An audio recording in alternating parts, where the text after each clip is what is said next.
Yeah. Viewership is up too. He was a legit human being before. Now he's the guy with the neck tattoo. Now I'm the guy with the neck tattoo. Well, that's a good way to start. Let's go. Tango 1 at the top, we're at Pablo Cuckoo. 10-4, Tango 1, you have control. Tango 1 copy. Stand by. Stand by. Integrity, passion, resilience. That's what this place was built on. That's what our community is founded on. Don't act like the example, just be the example. This is the home of the greatest fitness community in the world. We're trying to create strong, able bodies, resilient to injury with a gas tank to get shit done. If there's one thing from this podcast, it's about taking immediate action, find the problem, fix the problem. This is your opportunity. It's either a hell yes or a fuck no. It's that simple. You're ruining the Tango 1 podcast. Now is the time to take action. Now's the time to do more and be more. So welcome to the Tango 1 podcast. I am Tony Smith, retired cop and SWAT team leader. I'm the owner and the founder of Tango 1 Solutions and the Garage Gym with my wife, Danny. I'm joined by my co-host, my friend, fireman, amateur stuntman, head trainer of the Garage Gym, Casey Wright. Our mission is to challenge you to live the tactical life. We're here to guide you to create an immediate action plan against your problems and your weaknesses. Simply put, we want you to do more and be more. So today in the studio, we have Team Murray Insurance, the owners of Team Murray Insurance, Kara and Ian Murray. Kara is a registered nurse. She's a diabetes nurse educator. She's enrolled in a couple of courses, one being the Sandler Leadership Training. She's been recognized as the top medical sales representative within her industry and Yahoo's top 20 women in business.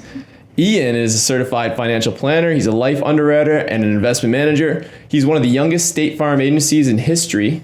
My father is actually the youngest. Your father is actually the youngest in history. Really? Yeah. Amazing. And he's official tutor for the Certified Financial Planner designation. And he has over 21 years in business, even though he's young of age. They together owned the #1 ranked Desjardins office in all of Southwestern Ontario, the #4 agency in Canada. They've been in business in Kingsville, Ontario for 11 years. They're ranked the top insurance agency in Windsor and Essex County in 2019. And the top firm in Windsor, Essex County, again in 2019. I'm not sure if I just repeated that on there, but that's the stats. They also are the parents of Triplets, which is pretty crazy. Being a father, I can definitely say that. And they're two of the first members to ever join the Garage Gym in Kingsville. So welcome to the show. Thank you. Thanks for having us. And if you don't recognize the name, they're also one of our sponsors. So they just got the read-in on their own just by their bios. That's the best read-in that Tony's had so far. Yeah, I struggle with that reading. I'm still working the words out. I do great until I read any ad, then I start slipping over my words. Gone. Not just you though, with everybody. You should pre-record that stuff. We talked about that, but it just doesn't seem. We like it to be real. Doesn't seem as legit. So in this episode, I want to talk to you guys about the Murray multiples and what that was like and what that is still like. Teamwork, okay, with you, your team, and within yourselves.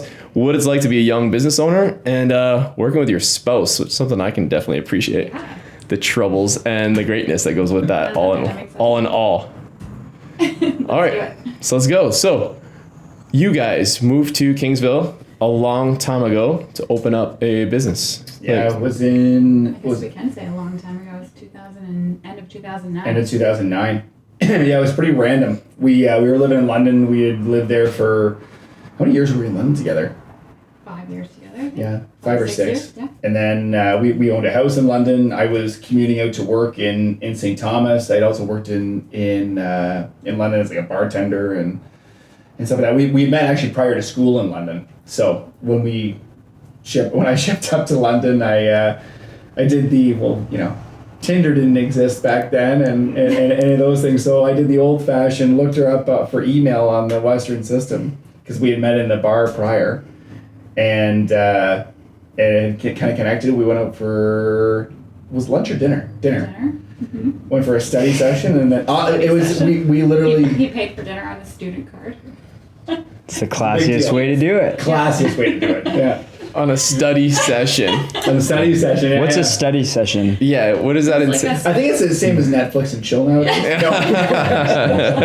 Just with books? All right, so you guys meet up at Western. What bar do you work at, by the way? Out of curiosity. I worked downtown at the Dennis and Wellington Krabby Joe's. Krabby Joe's, all right. So I don't know how many years. It was a bartender. I was a bartender there, but it operated a lot more like a bar because at the end we stayed open till 2 or 3 in the morning, and we just had we had a bar crowd that would come in. It was more like a sports bar that we'd operate there. But So we met and we lived together for a number of years. You put up with living with all my buddies. Was it 6 dudes in a house? Yeah. 6 guys and you in one house? Guys and me. You lived my with God. them? Yeah. So I had a similar situation because I lived with 6 guys at university You and say 6 girls. no, with 6 guys at university when Brooke came into the picture and she used to hate coming over at first. Oh yeah. And you decided to just move in with it.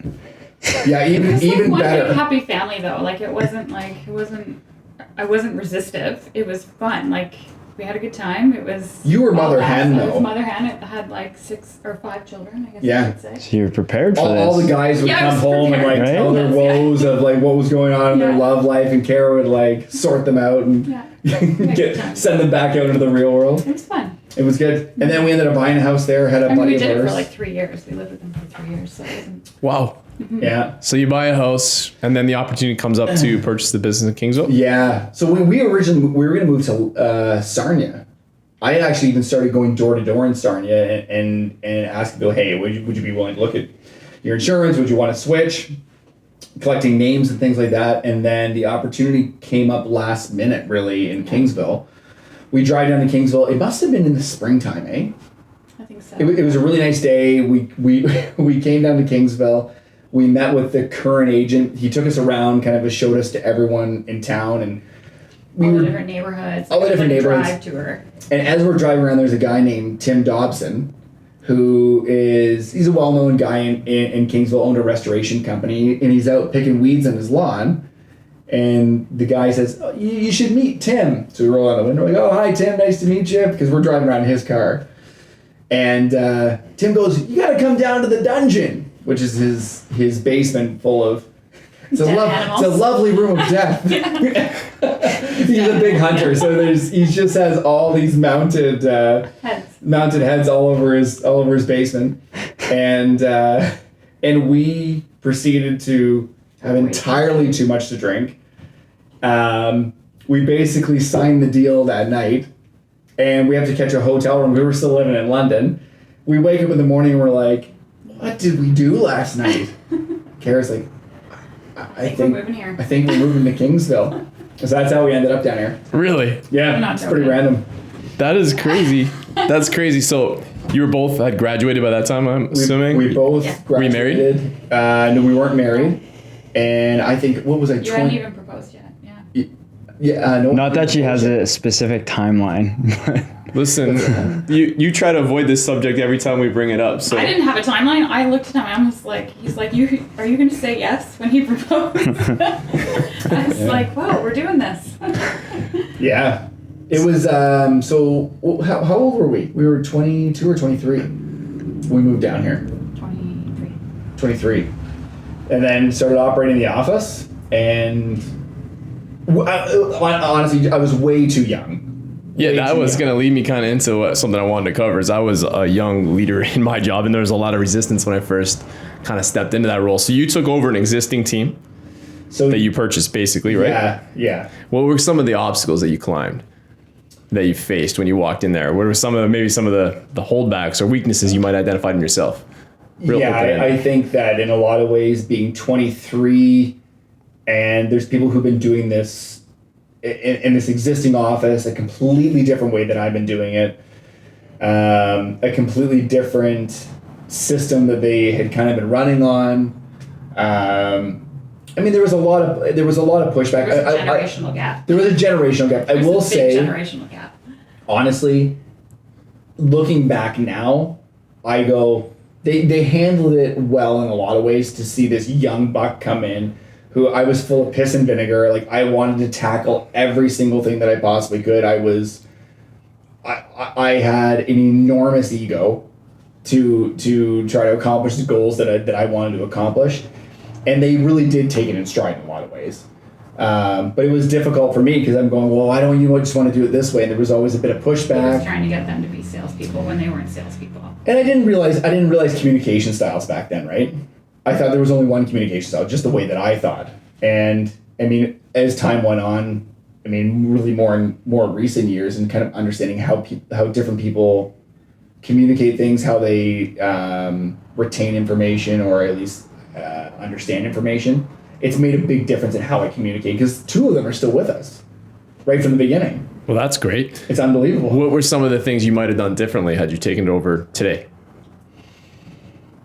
I think in a lot of ways I would have been a lot more clear on my direction with the company.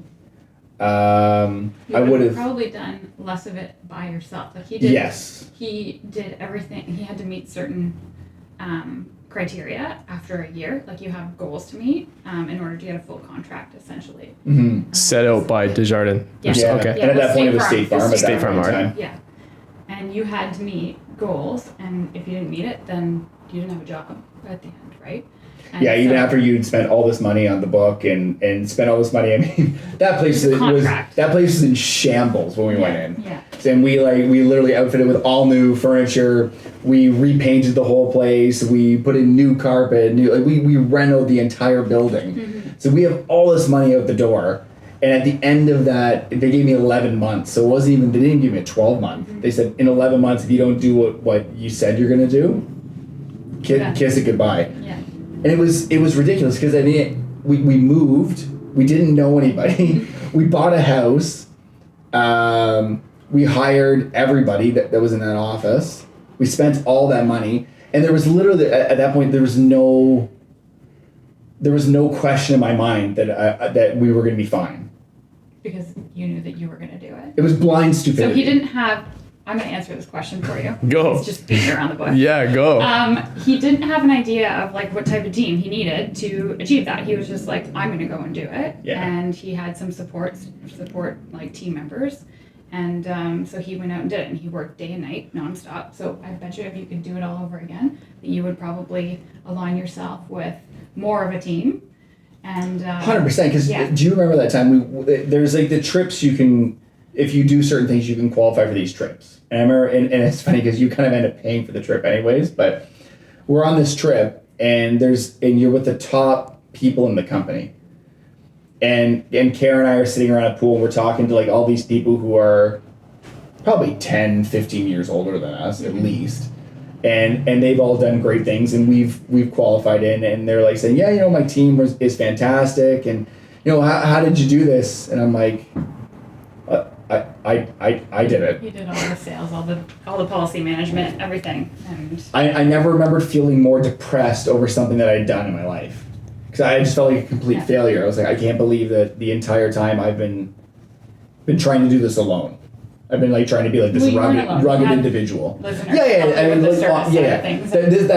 talking about one side of the business, right? I'm talking about the new acquisition side of the business. I mean, I had 2 people that were phenomenal in my business about keeping people who were already with us, and making sure they were taken care of. So we just kind of made a deal. You guys make sure everyone's handled, and I will go out and try to find new people to come into our business. That's big. That came up in Business to Strength seminar we did this week, the mastermind. And one of the things is taking the time, especially if you come into a business, is taking the time to learn the people around you and their strengths, and then being able to delegate it. Like that was almost the same story came up, as like you do too much, and because you want it done your way, when it's like if you do something or take a meeting and find out what people like to do and where they strive at, now you can delegate these little things, and that probably would have made it a lot less stressful anyways at the beginning of it all. And it would have been a lot less stressful in our relationship. Because I remember Kara moved with me for this opportunity. It was for me. She's still working back in London. She's traveling back and forth. And even there's no jobs here, just to be clear. So 2009, no, there was nothing. There was nothing. 2008, 2009, it was pretty dire down here. It was. All the Canadian nurses working in the States come back to work in Canada. So there was like no nursing jobs. So at this point, were you still nursing? Mm-hmm. Okay. So she just started my career. Yeah, she started her career, and we make this move, and I'm living in the office. Like I'm getting up as early as I possibly can, getting in the door, leaving, because I would take an appointment at any point in time. I remember someone being like, the only time I'm gonna meet you is like 9:00 on a Sunday night. I was like, 9:00 on Sunday is. And it wasn't even a question in my mind of like boundaries of my life.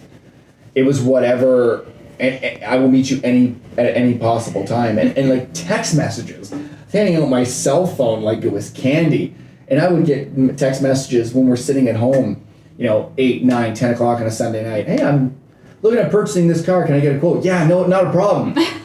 Run out to my laptop and start plugging this in. I feel like a lot of business owners started that way, though. I know this place started that way. Like, sure. you worked every single minute that you could, and you had, and in a lot of ways, I know that a lot of people on Instagram say it's not about grinding, but I think there's a certain point in building your business you need to grind, and That's what taught him about it's the not team aspect, and it it gives you a grasp of every job. It came up at our meeting just a couple of weeks ago where it's like, all you guys do your jobs better than I can do them, but at some point I did every job here, and I feel like I have at least an idea of what needs to be done, and I can help or I can provide workload, because as a leader, that's really what you are there to do. And you should too, right? To understand exactly like the workload you're giving out to people. Like, if you've never done this, how are you able to delegate timelines towards people when you have no idea the actual work or time that goes into it, right?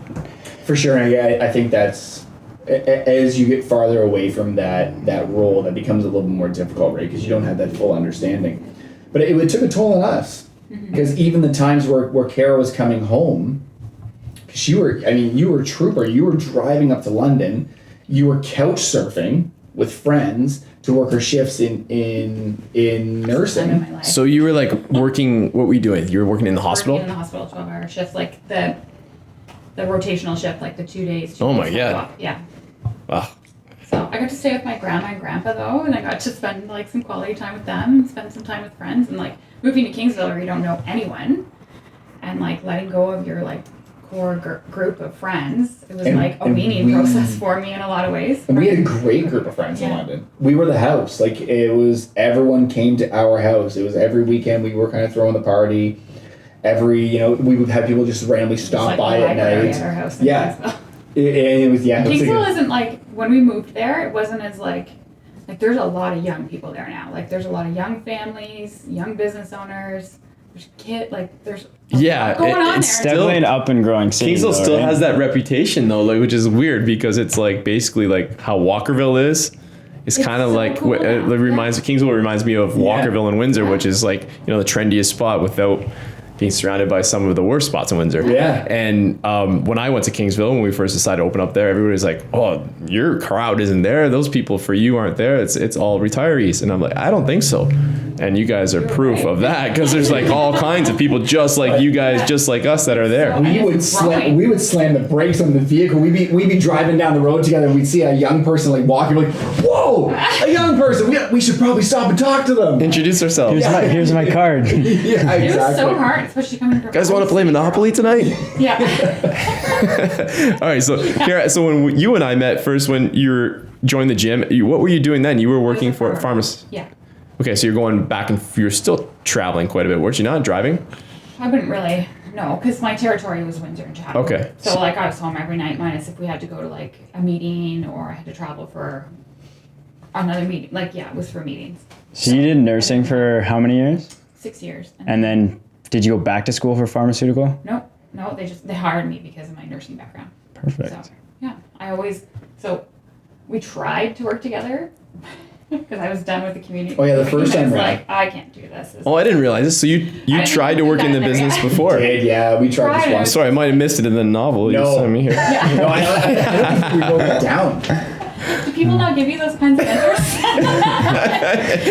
All right, so you preface actually. this. So what happens? The first go around, you decide you're gonna work with this guy. Yes, and then shortly after, well, I guess we were on our honeymoon and we were in Costa Rica, and it was just like, but a desk job wasn't my thing. Like, I was used to patient care and like, but it was exhausting, like coming back and forth, and we couldn't put roots down. Like, I couldn't make friends because I was back and forth, and so it's my fault. I'm like, if I'm gonna change this, I have to do something about it. So he's like, why don't you come and work with me? He's like, I really think you'd be really good at sales and you're so good with people. Just come and work with me. I think you could like do great things. And I was just sitting at a desk. I'm like, I can't do this. It was like antsy for me. And honestly, a lot of it had to do with that. I was still in that beginning stage where I was doing everything. So I had no idea how to delegate. I had no idea how to look at somebody and understand what they were good at.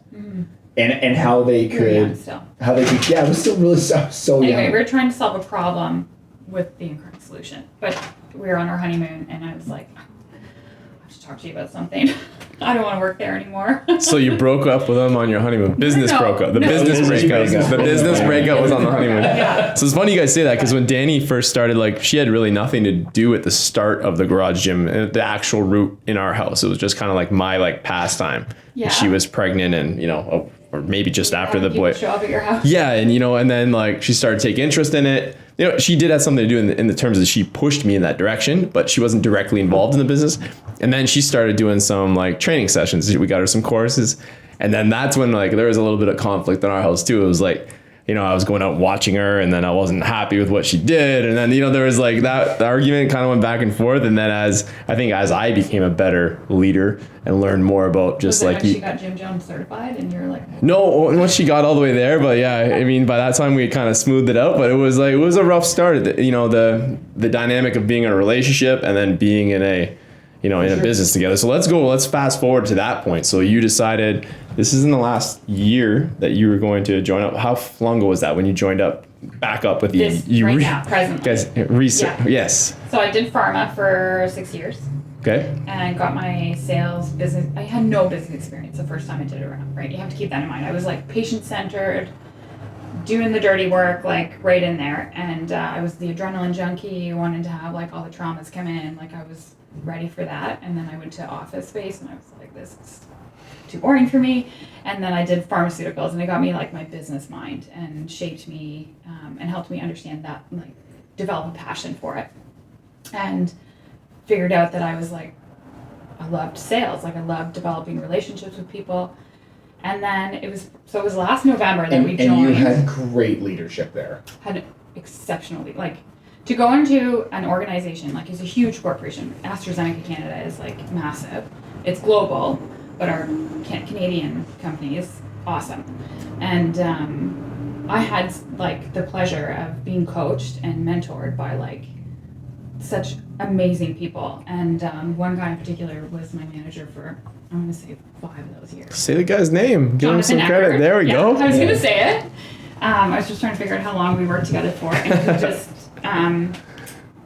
he was such an impact. Had such an impact on me, and like I'm sure you can speak to that for sure. Yeah, you Thanks. can. Today is it a good day? Yeah. Nikki's been such a mentor overall. No, too. I mean, one thing, not trying to get, but I tell you, like, from being on that end and hearing people say that, that's why it's important, I think, that people get that name out for people. Oh, It's just to hear that about yourself is something good, because in a lot of ways, at a certain point in your career, it does become about improving other people. That's awesome to hear that you had somebody like that. Totally, and because of the way he made me feel, I just always said to him, like, I want to make people feel like that one day. And so because of him, people management always intrigued me, and leadership always intrigued me. And I'm like, I've never done something like this before, and thank goodness we have a great relationship, because I still text message him sometimes. I'm like, this is what's going on. What would you do?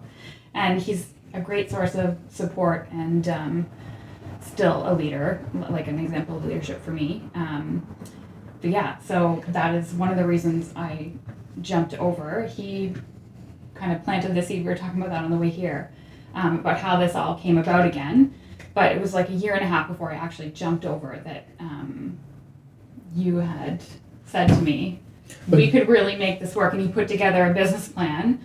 And But part of that business plan was the fact of when we had triplets, that was a game changer, right? And we talked about this on the drive up here, that we got sat down by a doctor that said, like, number one, it was a very complicated, you have 3 babies inside of you. But also, let's talk about after these 3 kids are out. Mm-hmm. Like, divorce rate's 90%. 90%. Get the fuck out. With triplets? Yeah. And you're With triplets. pregnant, like newly pregnant, and they're like, oh. And we literally back to the car. So he hammered it Yeah. home at that meeting. He's like, "Are you sure?" Because he had said, like, you may want to reduce, because there's a really good chance you're going to divorce. And we went back, and I think everyone would say this. Yeah, we're not going to divorce, but we literally were like, we are not going to divorce. We were going to sort this out. We were going to come up with a game plan, and we were very dead set about not losing our marriage. Mm-hmm. And like, we killed it in that first year with kids, and it was a light bulb for me. That's when we realized that.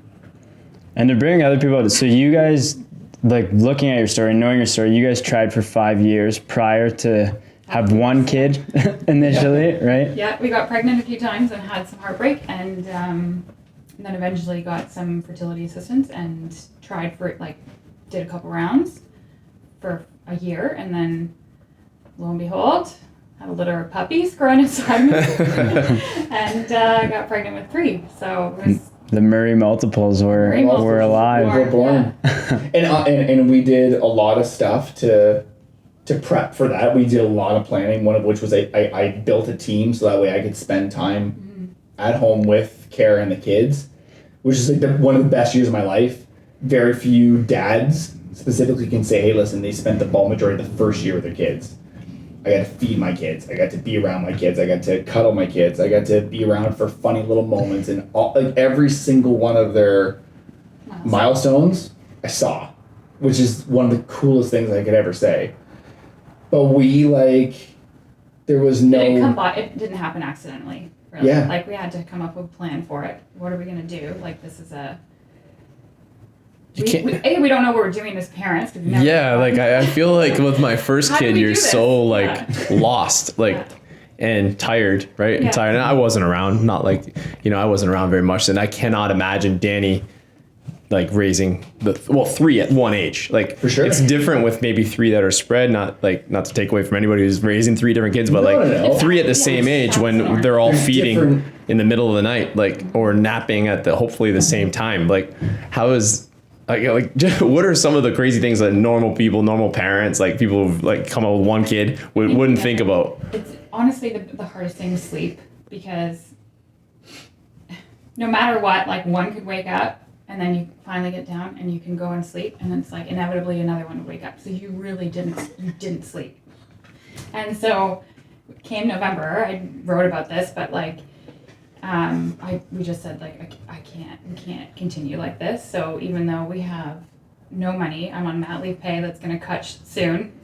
We had hired Michaela, found Michaela before I was still pregnant, and because I knew that my mind wasn't going to be sharp if we tried to look for somebody after the fact.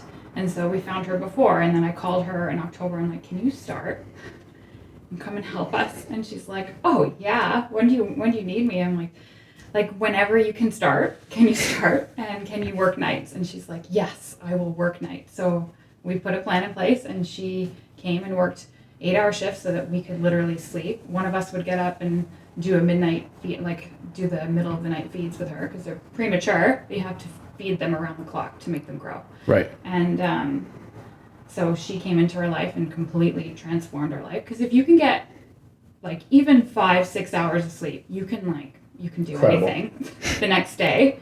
You can feel like a functional and motivated, hardworking individual. But if you're a zombie, you're not a good parent. You can't do anything. Just the functionality of it wasn't there without her. And so we just whatever we got to do to make this happen, this is our happiness. This is how we're going to survive this year. And you were really good at setting up systems within our life. So you did a ton of research. You knew the milestones that were going to come up. You knew what the kids needed at those milestones. We developed a plan of the 24 bottles. Have them all done. We had a system. We bought a beer fridge. We bought a beer fridge. Filled it with all milk bottles. But everything ran like clockwork because you set it up, right? Yeah. And so then they did go on the same schedule, to your question, because that was the only way to operate. Okay, well, if you didn't eat now, you're not going to eat, because we have to keep going. And so they learned to eat at the same time. And then they eventually slept at the same time, because put them down at the same time. And sometimes they didn't sleep at the same time, but it is what it is, and you roll with it, but you try and keep that pace. So Wow, that would be intense. you have to be on a schedule. There's just no way around it. That would be I intense. remember Otherwise they run your life. I remember when Kara went back to work, and you went back and you went at it when you went back to work. She went back. You were working full time. You picked up right where you left off. You went right back to developing those relationships, hitting your numbers, and you were getting put on committees. You were getting brought into focus groups. it was incredible. But I remember Kara saying to me at one point in time, you're going away to a conference, right? And you said, I wish I had more time with the kids. And I was watching you the entire time and like in awe. And I will still say this: if Kara's name was on the sign from the day one, we would be far more successful than we are today. Honestly, I mean, you have innate qualities and innate talent that I just don't have with regards to a lot of things that come in the business. But I remember sitting down and going over like an entire spreadsheet. So when she came home, I said, listen, you want to be with the kids more often? I got a plan. And I laid it all out and sold you on the idea of coming over. Because, I mean, I don't think you weren't keen at first. So you pitched her? I pitched her. You gave her a pitch? Yeah, I gave her the pitch. Speaking of pitch, you got a babysitter tonight. You're throwing a lot of compliments out, hey? I know. So yeah, you pitch her and she's kind of game. She's not. No, because how long did it take after that? Probably like over a year for sure. Yeah. Mm-hmm. But I knew that my characteristics and what I'm good at in the business wasn't going to propel us forward. Because like when I built a team, so you talk about like being a leader, right? What would you do differently? I would have built a team, right off the hop, and I didn't do a great job. And the people that were doing some tasks, I probably wasn't giving enough credit to, and it's just the nature of the business. But then when I did build a team, I brought in this young guy, and it was amazing because we got him to be kind of a certified financial planner.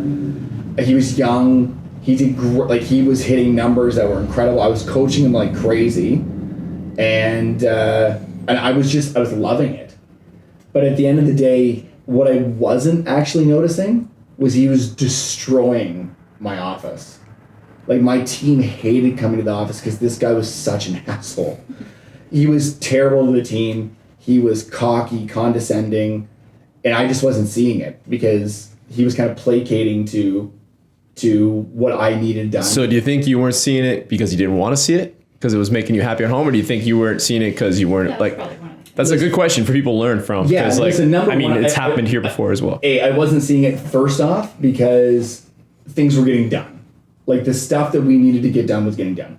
I wasn't seeing it because also I decided to take that time after I built the office to be at home with my kids. Third, I was getting such a huge kick out of his success that I was losing track of everyone else's success, right? I was spending all of my time and energy on this person. And I can tell you, like, you were really good. You stayed quiet about that. You weren't jumping in to say, hey, you're really messing this thing up. But you knew. Yeah, you knew. Yeah, you knew a lot. If those names we try to leave out. Yeah. I have no want to do this. And we were very, very lucky that we parted ways when we did, like right before Kara came in. He would have been let go. Like probably the day that you walked in, you would have let go, but you would have noticed it far, far before me. I innately see the best qualities in people.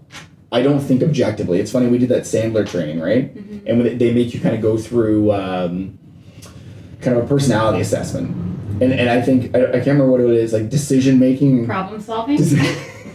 But like the ability to objectively make a quality decision, I have a very, very low score on, mostly because I'm so pie in the sky positive. I can't kind of bring it down to get some realistic view on this. You, on the other hand, you take your time with, if anyone's ever talked to Kara before, she listens. Still thinks that hotel's happening. I think that's a huge thing though, because like pour her another glass of wine. If in doubt, pour another wine. Kayla, can you do this overnight? Go ahead, Case. What you see it a lot is like you get so caught up in numbers. Yeah. And numbers are what's running the success of a business. Sure. And it's like if you take a step back and realize that these other things you're cutting off with personal relations and all this stuff actually have a lot more value, and those are actually bringing in the numbers that you think you can kind of drop off, when really it's like step back from the numbers, look back to the values of why you're doing this, and then that's what brings it all together instead 100%. of like, oh shit, we are spending $5,000 on this and we're only taking in $4,000 here, when it's like that $5,000 here is actually bringing in $10,000 in another pot, and it's just stepping back sometimes. And I think it's good. Like, I know we talked about it when the whole COVID scenario happened with the business. It was almost easier for us as a team to step back and kind of figure out what we need to do, as opposed to you and Danny, who are so invested in the company and need to take action right away. It was easier for us to make almost maybe more of a sound decision, because this is what we should do instead of this is my livelihood and everything into it. It's sometimes easier to step back and make those decisions. So I think that's a big thing, is every once in a while, as the top chain, is to push numbers aside sometimes and actually like 100%. think about You just nailed what's it. surrounding it. Right there. Yeah. You just, as Ian was beating around the bush a little bit, he was really focused on numbers, and like it's like a defense mechanism almost, or like a comfort thing. It's like to know that the numbers are lining up. Like that's what you kind of focus on when you're in like a stress response, or like you're trying to just make things work when And it's you know, your plan, yeah. temporarily. And even though it may not be working for everyone else, okay, I don't want to rip the Band-Aid off right now, because right now I need this to still work. And the numbers might have lined up, but all of the other factors to make your business successful and like a great place to work, and the Yeah. people that are there actually sustaining the foundation, keeping them happy too. And you know, you kind of lost sight of that a little bit. And I did. I it absolutely was lost like sight of you it. were a bit in panic mode, because we were at home, sleep deprived with triplets, and you were just trying to stay afloat and you know have a little bit of hand in the business, but also like. And also, make sure that I was family getting, is okay. I mean, listen, I'm not some altruistic person that I was getting a kick out of his success. Like You I was totally getting, were. I was getting I was driving a lot of value, but to the numbers thing, sometimes you're so focused on the wrong number. Because when we actually looked at the business after, the number of errors that this individual had made, and the number of people that Set you back he like 2 years. purposely was doing some wrong stuff for, so that way he would benefit more from, really, it killed our business for a short period of time. Luckily, we were able to get it back. We made our apologies. We rectified things. But you coming in just added a different thing to the mix. There's two different things when you own a business, or when you lead a business. There's leadership and there's management. And they're two very, very different things. Listen, you want me to come in and give the rah-rah speech, I'm golden. You want me to be a cheerleader for your career, to look at the long game, to come up with like strategic initiatives, I'm game on that. I'm great at that stuff. But to manage the business, it's not my jam. Mm-hmm. And to like really get down You and to... Danny can probably speak to that too, right? Yeah. I manage zero of the business, so everybody knows. It's very clear. It's funny how like at first you're very resistant to it, but then you realize the business couldn't go without it. And then when it comes to hiring and firing, the one thing I've learned is that the team has a huge amount of ownership in that now. For sure. It's because of that. Because I say like, you know, there's things that he's put together, plans he's put together that I haven't necessarily agreed with, but he's going to believe in it so much more. He's going to succeed at that, or the loss will be less. And that's kind of the same case. You really believed in this hiring. You believed in what you wanted to accomplish with the hiring. And then you don't really see some of the faults. sure. And that's where hopefully as the team, if the team is involved in the hiring and they're involved in the firing, they can also, you know, Yes. and I guarantee the next day when you came into work, the feeling in that, like, you know, Dude, it we've was a had to party. let people go. People were high-fiving and hugging. Yeah, it was crazy. The vibe of the membership, the The vibe vibe of the staff is just like, it's like a giant weight has been I mean, relieved. we can only. It's like cancer, right? Once we got rid of that, the body just healed itself. But I think the lack of management on my part, if there would have been management in place, it wouldn't have gotten to that point, because it would have been noticed. It's all great that I want to do the raw long-term strategic vision, but somebody has to look.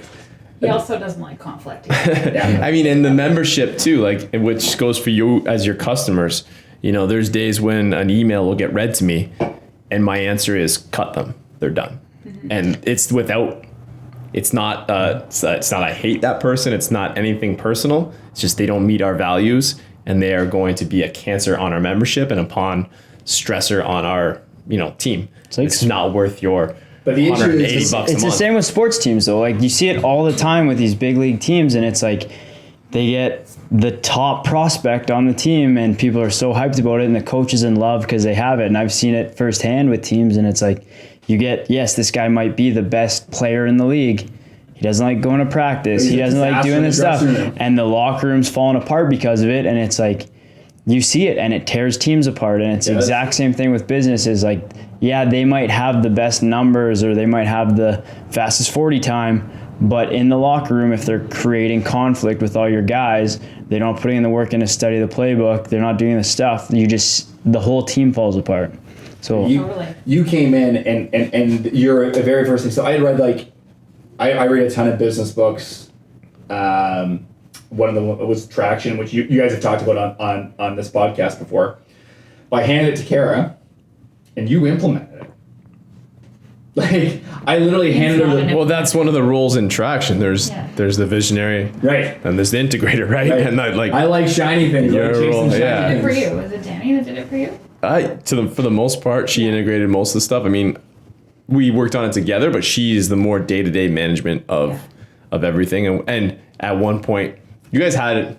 We started implementing this before we had a bigger team. Right. So we kind of were wearing every hat at one time as you were at once. And then now it's kind of a different situation because you guys do have a little bit of a team, right? Yeah. If you get me wrong. So it was a little bit different. We grew it together, but she's definitely taken over the It's a very clear defined role of who's managing this place. But it's still kind of like the guy who's like, my job is culture. My job here is culture. That's it. That role is so important, though. The person with a million ideas, right? Tony comes at the team with he was away for a weekend, and it comes back with firing on all cylinders, has 60 brand new ideas, and they're all exciting, and they all might work and this stuff. And then it goes through the chain, and Danny and the team cuts it down a little bit, and then it's discussed. They keep one just so I don't get too upset. Yeah, we'll go along with one and run it for a bit. But out of those 60 ideas, once it's filtered through, 4 of them are probably going to expand the business now, right? But without those 60 ideas, you're not going to get through it.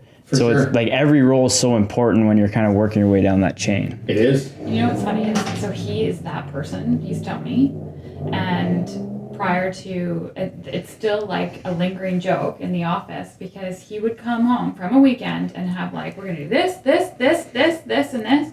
It's gonna be amazing, and he'd have this rah speech, and they'd be like, "Yeah, just let him talk long enough, and then he'll stop thinking about it." But then the whole goal is if we stay quiet long enough, he'll forget that he even came in with this. He didn't implement any of them. He'd be like, "This is amazing." But the most important ones you probably remembered.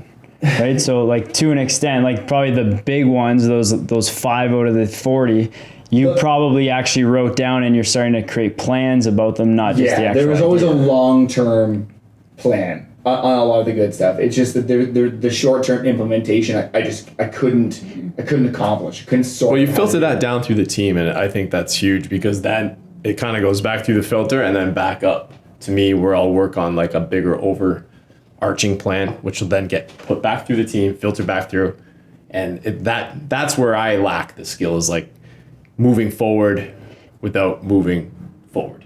We're a big plan, but you need all these little steps, and that's where I think we've grown here is just delegating that out and overseeing, and then making sure it's still good and having a subjective view rather than totally it's gonna go this way. Well, I know the team has been very thankful with regards to. They don't have to deal with me coming home from those weekends. Because I would literally come in and be like, we're changing everything. Today, everything's going to change. We're going to do it this way now. And they would be like, we just did this last week. So Kara gets the brunt of that now. And then there's times where I come home and you're like, I hate you right now. You were just stop talking. Yeah. But she just tells me to take my shirt off. Yeah. That too, right? Yeah, welcome to the club.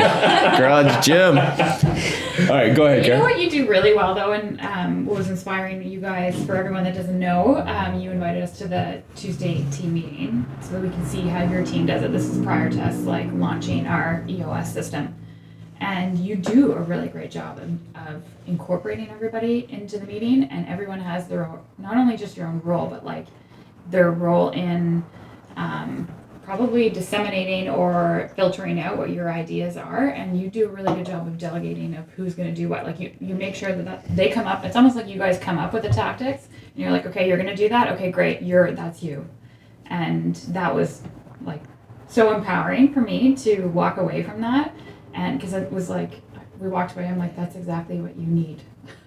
This is what we need to move forward and to make this successful. So we're still getting better at it in our office, and delegation is. And we're still sorting our roles. Yeah. Our roles just changed a week ago. Yeah.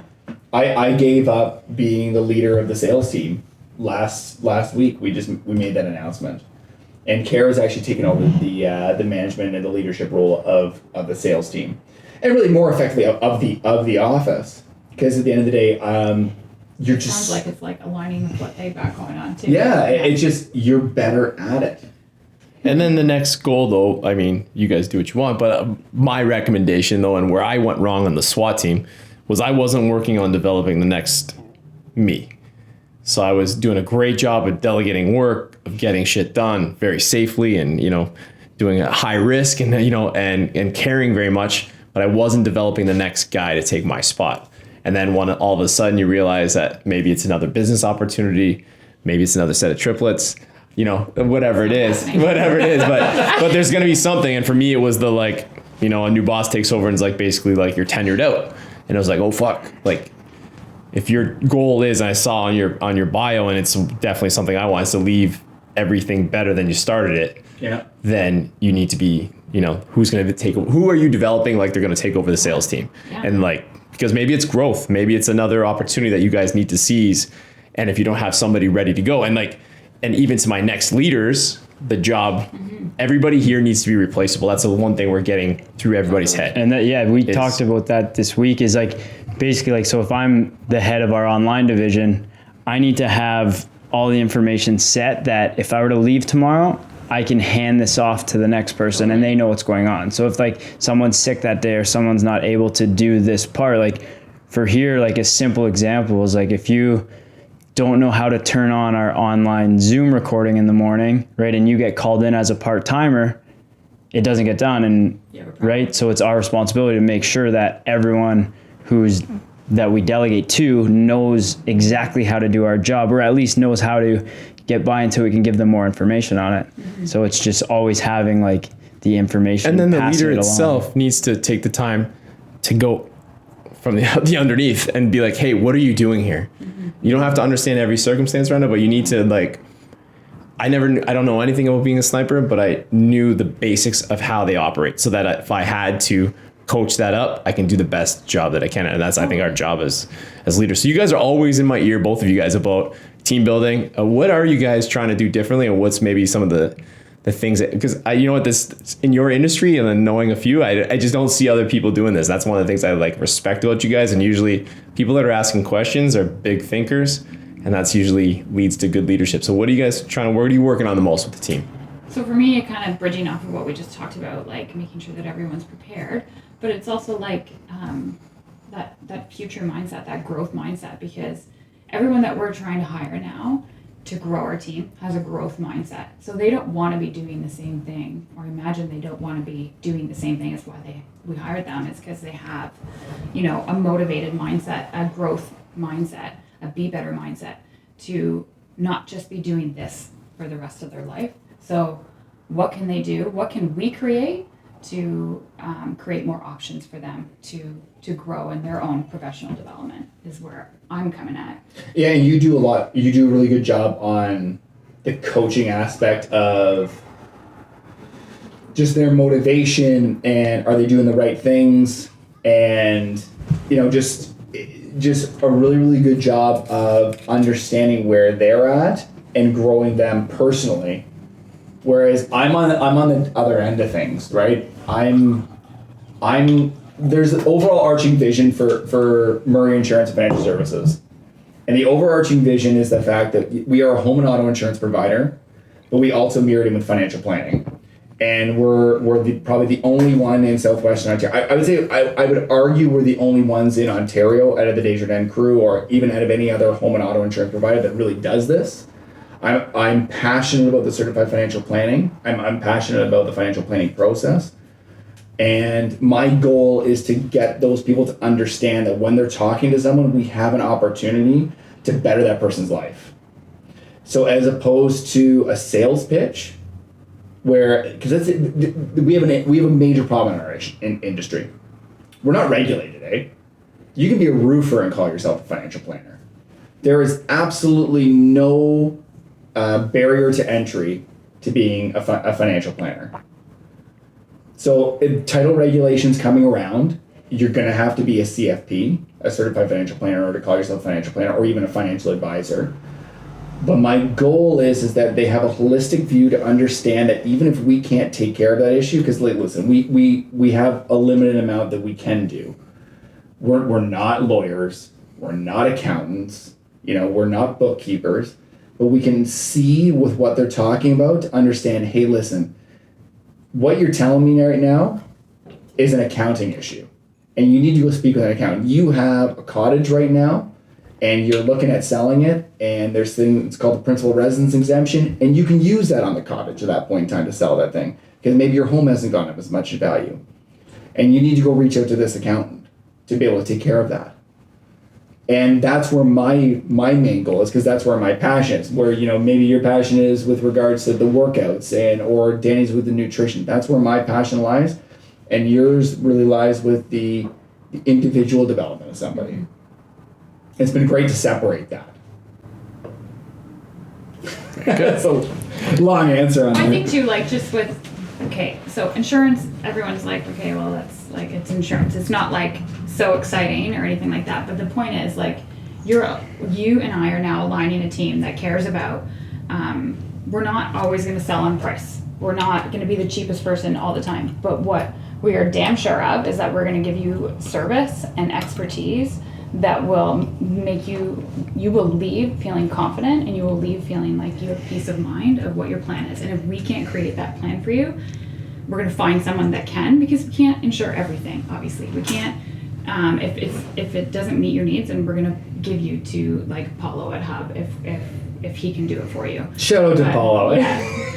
I think it's important to do the right thing for the client, and in return, it's not always about having the cheapest rate, but you especially have built this book of business on loyalty, and the fact that these people, they may be paying a higher price for something sometimes, depending on what the economy's doing and what the rates are doing, but they're okay with paying it because they know that this is the best decision for you. It's not just because, okay, we're paying cheaper rates. Well, now I know I have better coverage. I have, a team of people behind me, local people who I can call or meet with and make a difference, rather than dealing with a 1-800 number. If shit hits the fan when, your house is burnt down or you've had a car accident, you can call someone and vent, and they will care about you, and they will remember you, and they will make sure that when it's all said and done, that you're taken care of. And it happens every single week in our office that the clients are fought for,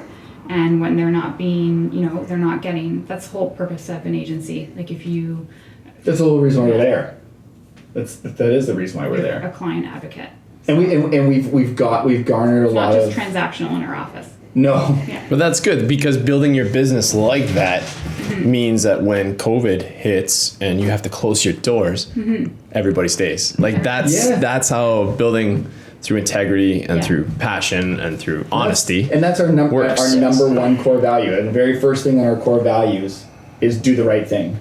And that is something we harp to every single one of our team members, because even when I came in, and I call it the apocalypse, when I came in to and we bought the business in Kingsville, we didn't have a rate. We were double the price of every single provider out there. It was crazy at that point in time. But we still managed to grow, and it's because I would just tell people, even one of our great friends, Tim, who had a business with us, I looked at his policy and I just said, this doesn't cover you right. So I send them elsewhere. Go somewhere else. I have no problem. I say this every single day to clients when they talk to me. My goal isn't to insure you. My goal is to pay your claim. It means nothing if I can't pay your claim. You're just handing me money at that point in time, and I don't need a pineapple thrown at my head in the grocery store. Has that happened? No.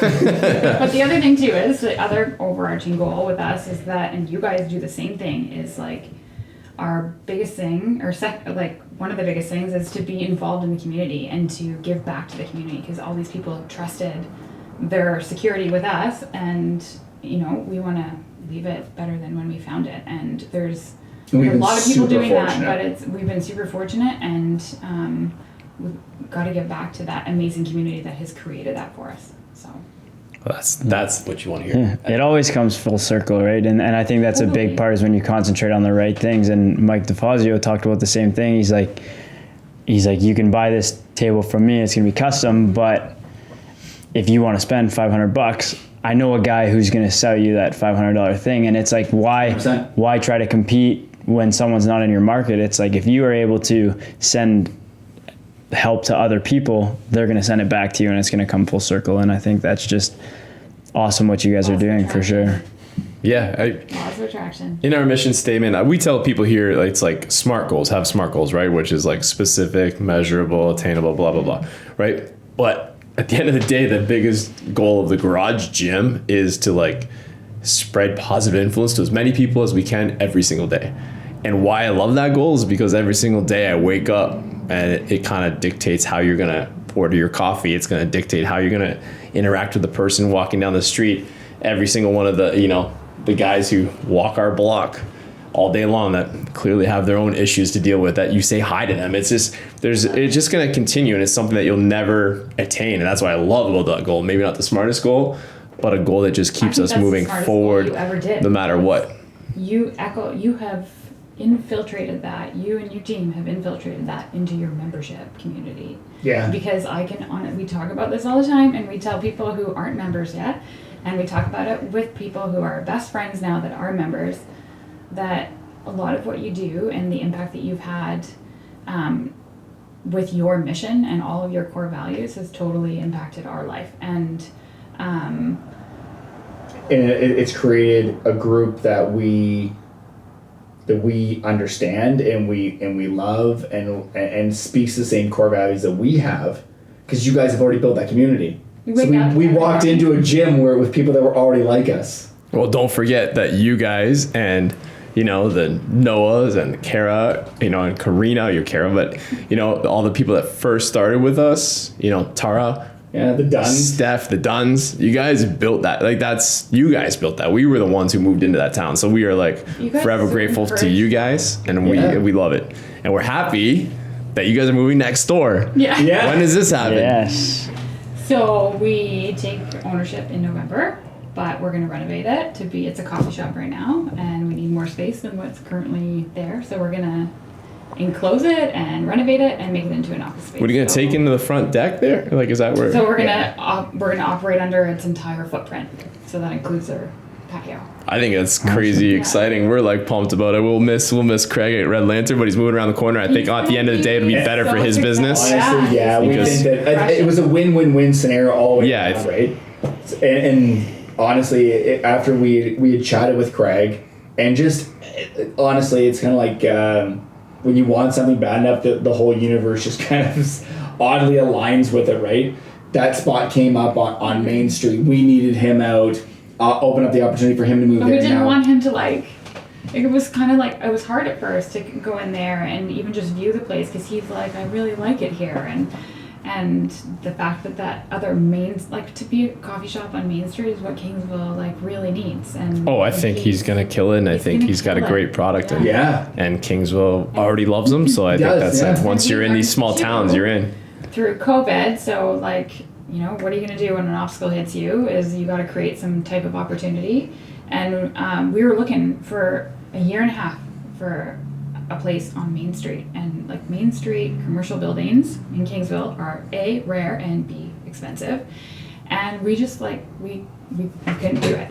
It's too expensive for us to buy a place and renovate it into an office because nothing is an office space there. We tried to buy a house and convert it into a commercial space, like to do an office, and that was not allowed in Kingsville. So we were like, what are we gonna do? And all the new places for rent in Kingsville that were like available to do office space was again too expensive still to rent.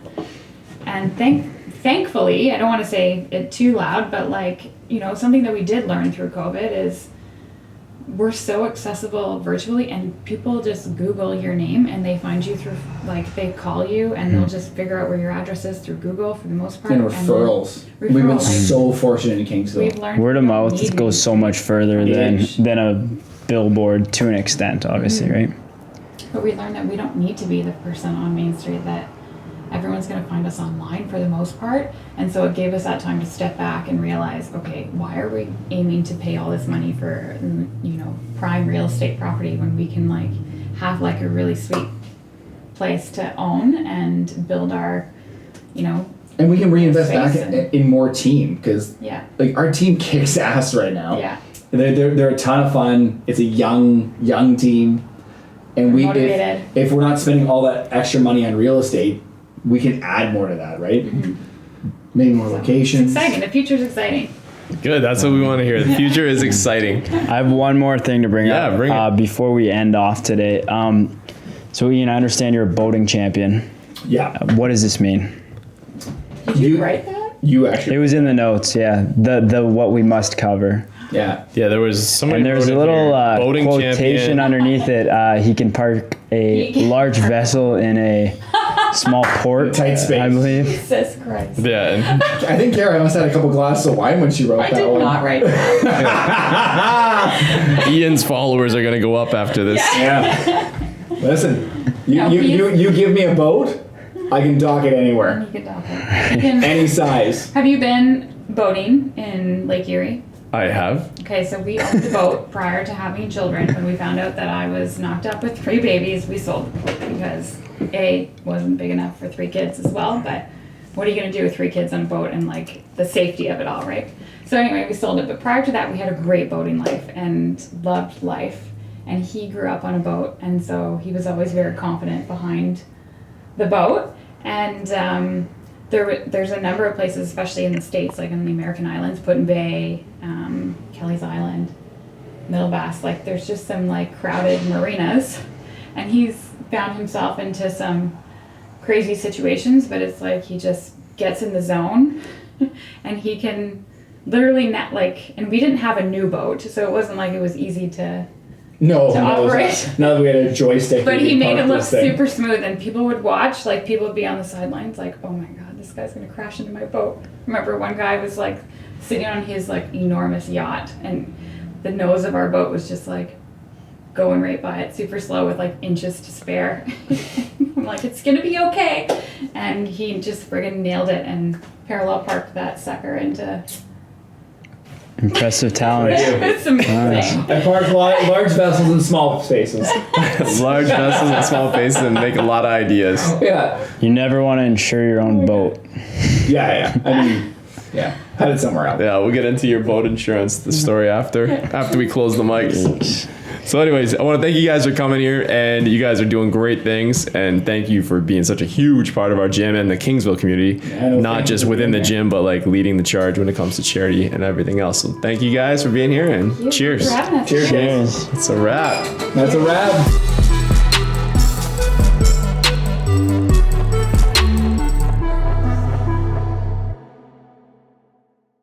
Axel is a video production company providing creative strategies and powerful video marketing campaigns for brands.